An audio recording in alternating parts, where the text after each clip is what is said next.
Y tras la publicidad estamos de vuelta y ahora vamos a detenernos en entrevistas con gran colorido, porque están protagonizadas, María, por las grandes divas de los escenarios. Sí, María Bayo o Paloma San Basilio, pero también escucharemos a la periodista Olga Biza.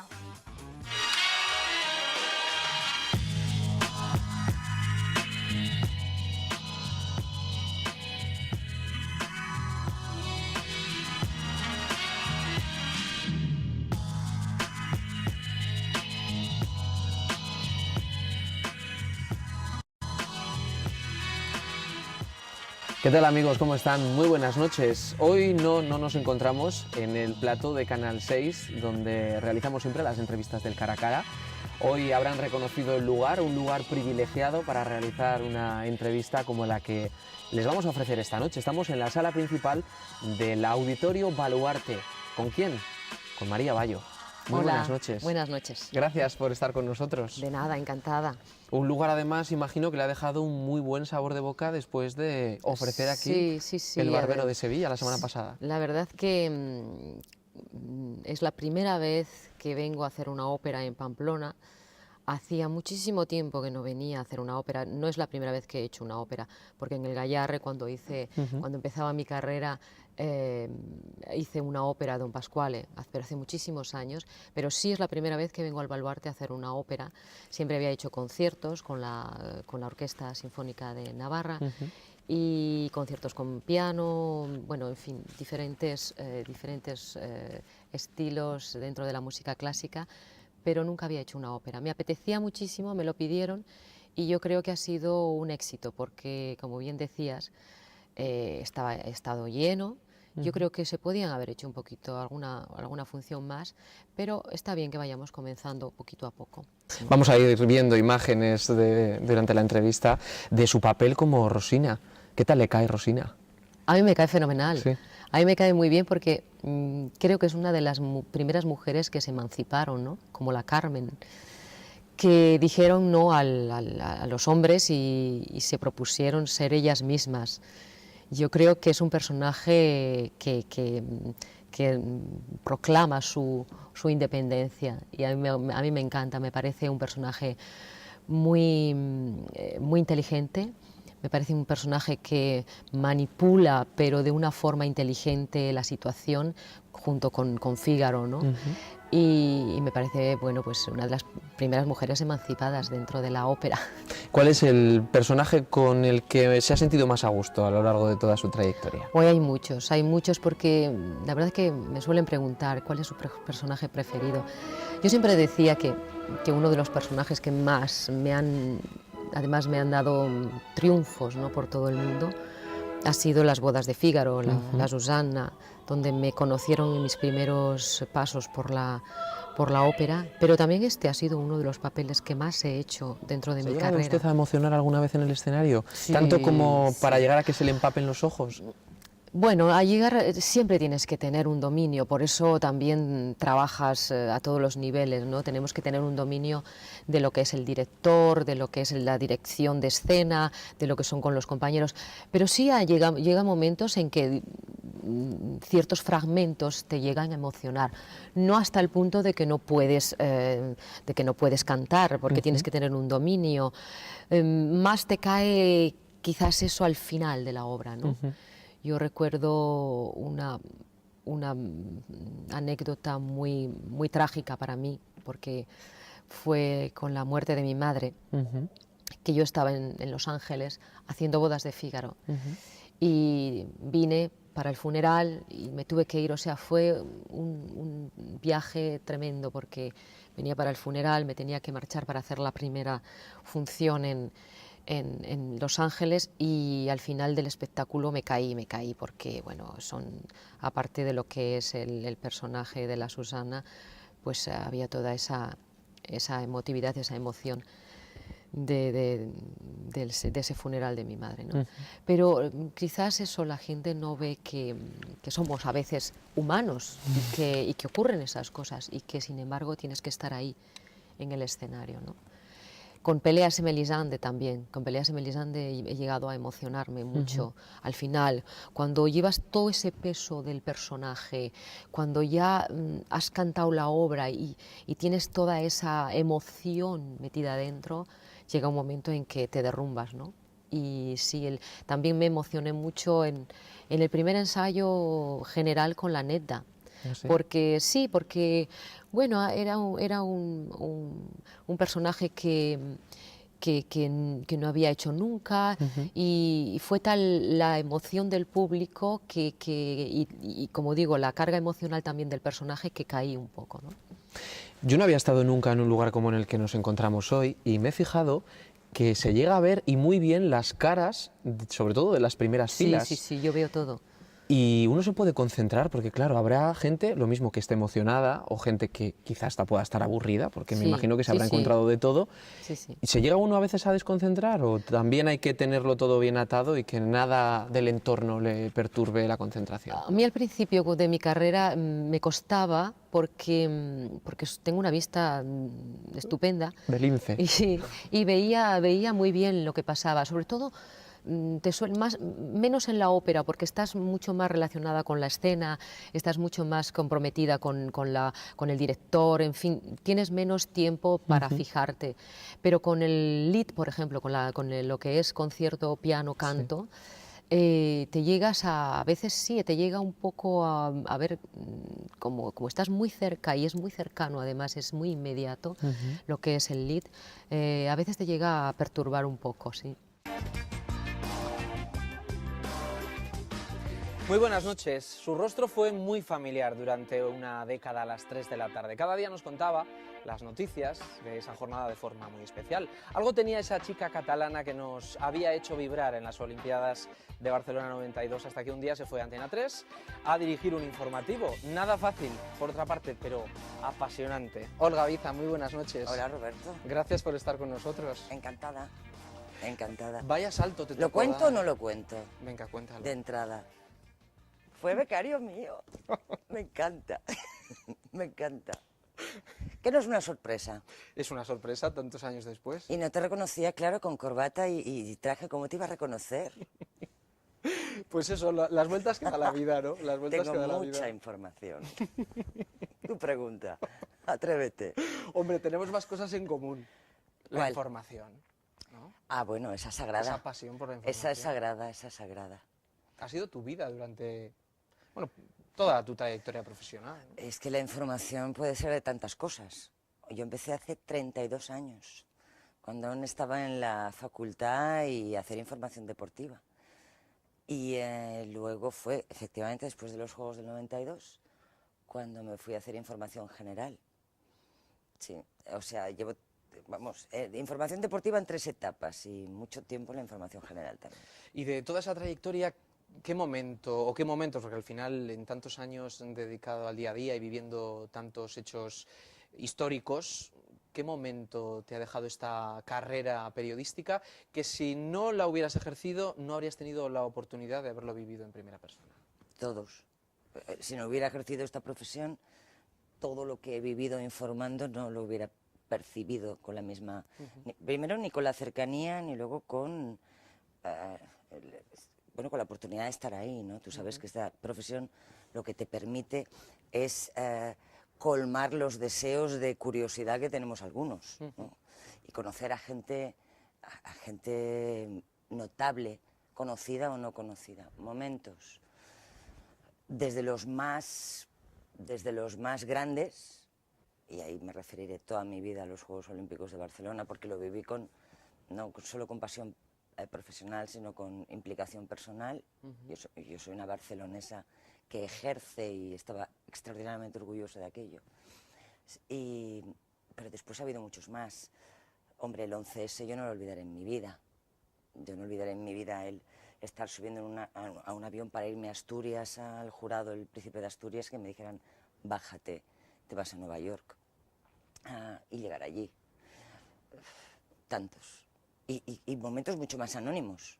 O sea, la intensidad de entrevistar a un enfermo de Alzheimer en la radio, y que él escenifica el Alzheimer con con un silencio de 12 segundos en radio, que eso es una eternidad. Pues esos son momentos potentes, como tantos otros que ahora desde luego no me acordaría. Soy yo. Y digo, ¿quién es esta señora? Soy yo. Eres tú con una cara, con un rostro al que yo me hacía referencia al iniciar la entrevista, completamente reconocible para prácticamente todos los españoles que comimos contigo la mayoría de los días a las 3 de la tarde. ¡Qué responsabilidad! Pero Se comía a gusto, ¿eh? Yo lo agradezco. Y mira que jamás te tocó invitasteis, jamás invitasteis. Hombre, yo creo... ¿Sabes lo que pasa? Que yo he madurado en público. Desde los 20 años que me puse delante accidentalmente de una cámara hasta durante 29 años he madurado, envejecido. En ¿Lo respecto a disfrutaste? ¿Me vas a enseñar el plano que estoy bailando? No, Ah. no. Te voy a enseñar otra cosa. No de las Sí, lo Olimpiadas. disfruté. Es que era mucho más. Es que era también... Bueno, yo en ese momento no era consciente, pero me faltaban pocos días para irme de Televisión Española, para dar el cambio, para dar el salto a la información general, ¿no? Sí recuerdo aquel día, recuerdo los Manolos, bailé como una loca. ¿Y el primer día en Antena 3, el primer informativo? Sí, un accidente de avión de Korean Airlines, como si fuera ahora. Y un prompter. Yo no había visto en mi vida un prompter. Un prompter es, bueno, supongo que los espectadores de Canal 6 lo saben, el QE, ¿no? Lo que leemos, parece que tenemos memoria, no es verdad. Leemos, está ahí debajo. Entonces, ese día fue la primera vez que yo hablé a una cámara de televisión con un prompter. Lo que ocurrió aquel día es que en ese prompter no estaba preparado ese accidente que surgió durante el informativo. Vamos a ver ese primer No, por Dios, no me hagas minuto. ver eso. Sí, vamos a verlo, que es muy bonito. Señores, buenas tardes. La mafia internacional de la droga encaja el más duro golpe de su historia. En estos momentos se está desarrollando una operación policial en todo el mundo. Se confirma el divorcio político entre Jordi Pujol y Miquel Roca. Maradona vuelve hoy al fútbol. Comenzamos Noticias a las 3.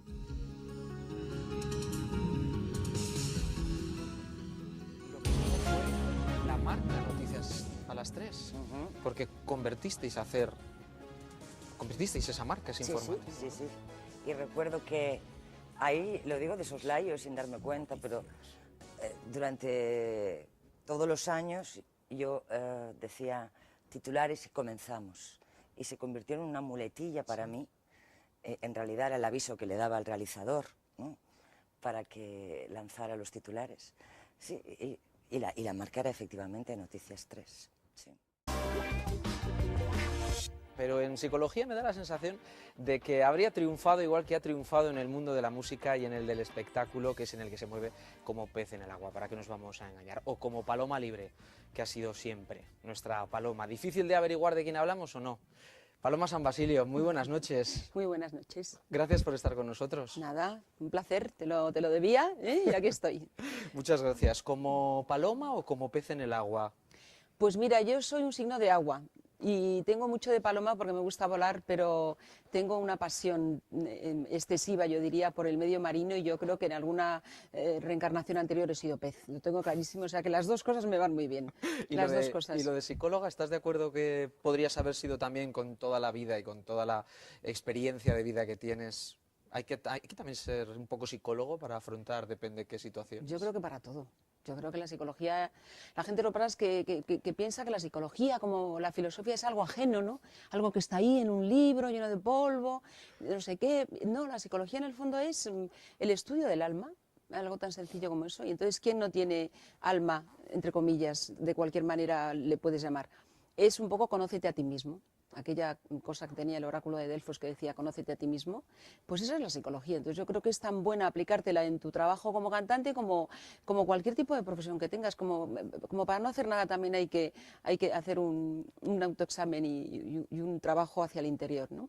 Una vida que pasas tan bien de vez en cuando aquí en Navarra, no sé si estás en Navarra menos de lo que te gustaría o realmente pasas en Navarra más de lo que los demás pensamos. Pues estoy más de lo que piensan los demás y menos de lo que me gustaría, las dos cosas. Estás muy acertado esta noche, entonces yo creo que me encanta Navarra, me gusta mucho, me gusta el Baztán especialmente, que es donde tengo mi pequeño nido, pero también es cierto que me cuesta mucho estar tanto tiempo como me gustaría, porque tengo una vida de mucha ida y vuelta. Ten en cuenta que mi hija vive en Los Ángeles, que tengo que hacer lo que pueda para pasar con ella tiempo al año, tengo mis nietos que los adoro y que no puedo vivir sin ellos, entonces es muy complicado venir de Albaztán y de pronto saber que todo el tiempo que tú estás dando al valle se lo estás quitando a ellos, ¿no? Pero intento siempre escaparme, subir y bajar, ¿no? Porque te empadronaste, compraste casa, no sé en qué orden. El caso es que no altera el producto, el orden de los factores. No me acuerdo cómo lo hice, pero yo creo que me imagino que primero tenía la casa y luego el domicilio, porque la verdad es que mi carnet de identidad es muy complicado. Cuando ve la gente, recuerdo que me dice, esos nombres que ven por allí, por otras zonas, que dicen, pero ¿y tú dónde estás? Digo, pues yo estoy donde estoy. Digo, si no te lo aprendes, no te preocupes, yo te lo deletreo, porque es que es complicadísima mi dirección, ¿no? Pero estoy encantada, es un sitio maravilloso. ¿Y por qué viniste a Navarra? Pues vine por referencias, vine porque tengo un gran amigo que es Santi Arriazu, que tenía un caserío en el Baztán, que lo conocía a través de la prensa, porque habíamos hecho algunos reportajes, y que de pronto un día me invitó a su casa. Yo me presenté, de esas cosas que te presentas, cosa inhabitual en mí, porque no suelo ir a los sitios si no me invitan varias veces o tengo un poco de confianza. Yo me presenté éramos un grupo de familia, y la verdad es que me enamoré del valle muchísimo, y me enamoré hasta el punto de que le dije, cuando aparezca algo, tú me llamas. Y entonces apareció por allí un caserío de 1500 y algo, y ese caserío fue el que compré, rehabilité, y donde me traje mis muebles de México, porque el caserío mío es una mezcla, es un mestizaje, como yo misma, y entonces yo tenía una casa en México, la vendí, me traje todos los muebles, y es un caserío, pues como tu pared, naranja, azul, lleno de colorines, lleno de angelitos que soplan, de vidrio soplado, es un sitio maravilloso, la verdad. Y hasta te tocó estar en la mesa electoral en unas elecciones. Sí, ¿Y cumpliste?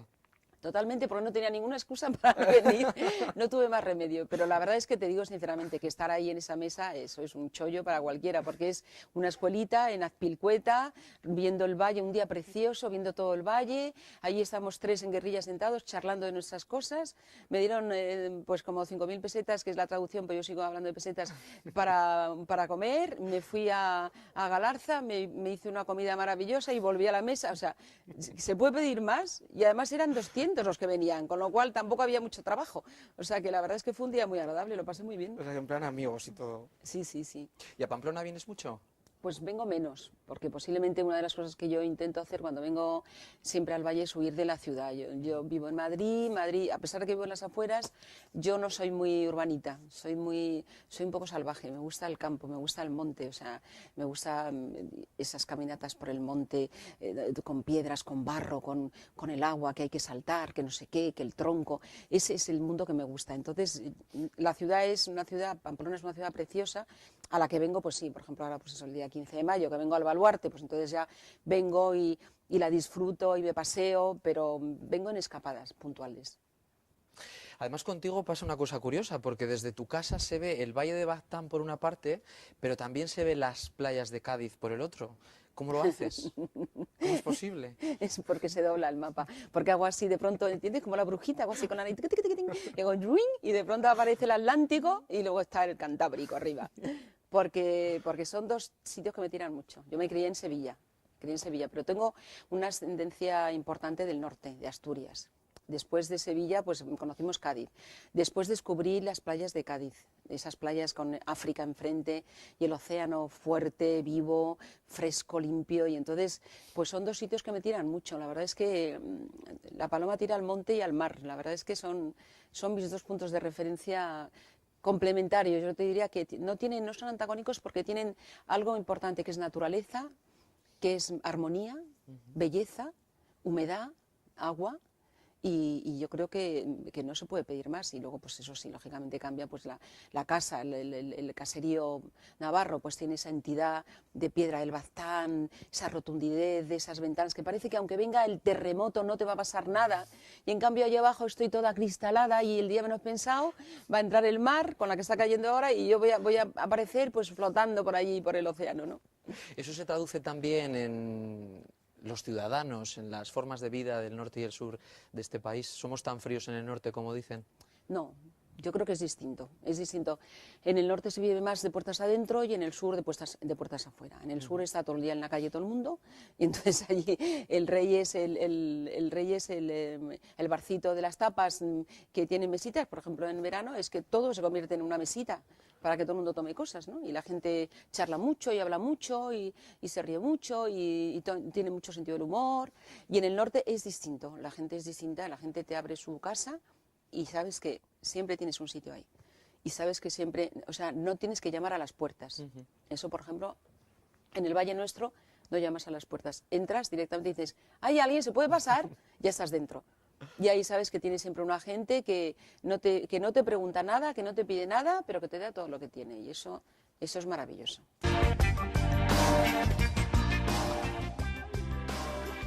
Muy buenas noches. Hoy vamos a hablar de una vida, de parte de esa vida, de alguien con la experiencia de haber dirigido durante 23 años un territorio.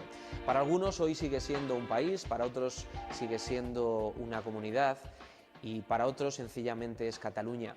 Esta noche nos acompaña quien fuera presidente durante esos 23 años en Cataluña, el señor Jordi Pujol. Muy buenas noches. Buenas noches. Gracias por acompañarnos, por Placer. estar con nosotros. Y preguntándonos sobre todo dónde está ahora Jordi Pujol, que yo creo que no para, está viajando constantemente. Está retirado. ¿Está retirado, seguro? Hombre, está retirado a la política, ¿no? Está retirado a la política, ¿no? Y está retirado. Pero Lo que pasa es que esto no quiere... Yo tengo una pequeña fundación donde nos dedicamos a cuestiones de tipo, bueno, más bien de tipo de pensamiento, fíjese usted, una fundación que tiene como misión estudiar el IVA. Ajá. Bien, ¿para usted el IVA qué es? Ahora mismo, para mí personalmente, una puñeta. Bien. O sea, una puñeta quiere decir impuesto de valor añadido.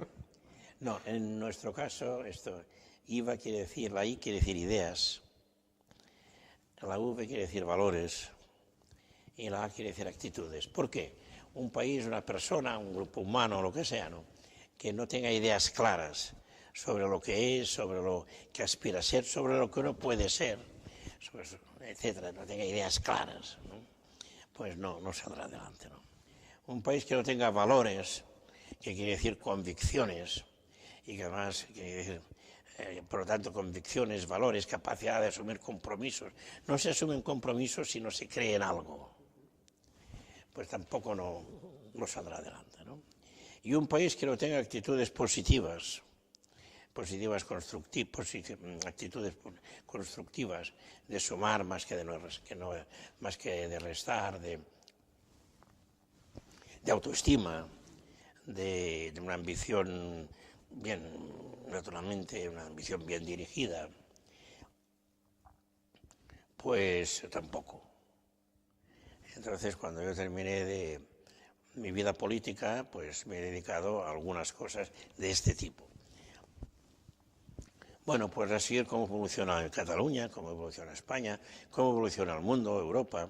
Hoy mismo he venido por esta cuestión del foro España-Japón, porque yo tuve de siempre mucho interés por los temas japoneses y hace muchos años, pero luego de esto le saqué un buen provecho cuando fui presidente de la Generalitat, desde el punto de vista económico sobre todo, ¿no? Y contribuí entonces a crear desde la Generalitat la Casa de Asia en Barcelona y todo esto, bueno, por tanto esto sí lo continúo siguiendo, esto y muchas cosas, pero lo que no estoy es activo en la toma de decisiones, Porque de ninguna, es decir, ni en mi partido, ¿no? Porque de la política uno no se retira.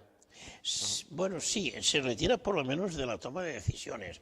Y luego, tenga usted presente una cosa. Hay que retirarse. Fíjese usted, ¿cuál es la primera obligación, por así decirlo, de un expresidente? Un presidente que ha sido 23 años presidente, que ha sido fundador de su partido, que ha sido líder de su partido, etcétera, etcétera, etcétera. Muy bien. Al cabo de 23 años lo deja, ¿y qué tiene que hacer? Hombre, pues retirarse realmente y sobre todo no estorbar. No estorbar al que viene detrás. Tampoco es tan fácil, ¿eh? Porque uno puede tener sus querencias, ¿no? Bueno, uno lleva dentro su propio instinto, pero además porque desde fuera muchas veces se te quiere utilizar, ¿no? A veces uno te quiere utilizar para disminuir para el valor del que viene detrás, ¿no? Sí, aquel sí que fue bueno, ¿no? Dicen, aquel sí que fue bueno. Que quiere decir, bueno, el que ahora no lo es, ¿no? Lo cual, afortunadamente, en mi caso no es cierto, porque, y una cosa que me produce gran satisfacción, tenemos hoy en Cataluña un presidente, Mas, Artur Mas, que es un hombre de una extraordinaria calidad. Pero, aún así, siempre es necesario ser prudente, ¿no? Prudente yo quiero decir, ¿no? Pues eso, por prudencia y porque el tiempo se nos ha echado encima, Vera, nos vamos ya, pero volveremos con nuevos recuerdos. Sí, el próximo programa de los 10 años del aniversario de Canal 6, vamos a echar la vista a los primeros tiempos, María, a los primeros años donde vamos a descubrir los comienzos de muchos rostros conocidos de esta casa. Pero eso será ya en el próximo programa, por hoy nos marchamos. Bueno, pues nada, adiós y gracias por estar ahí.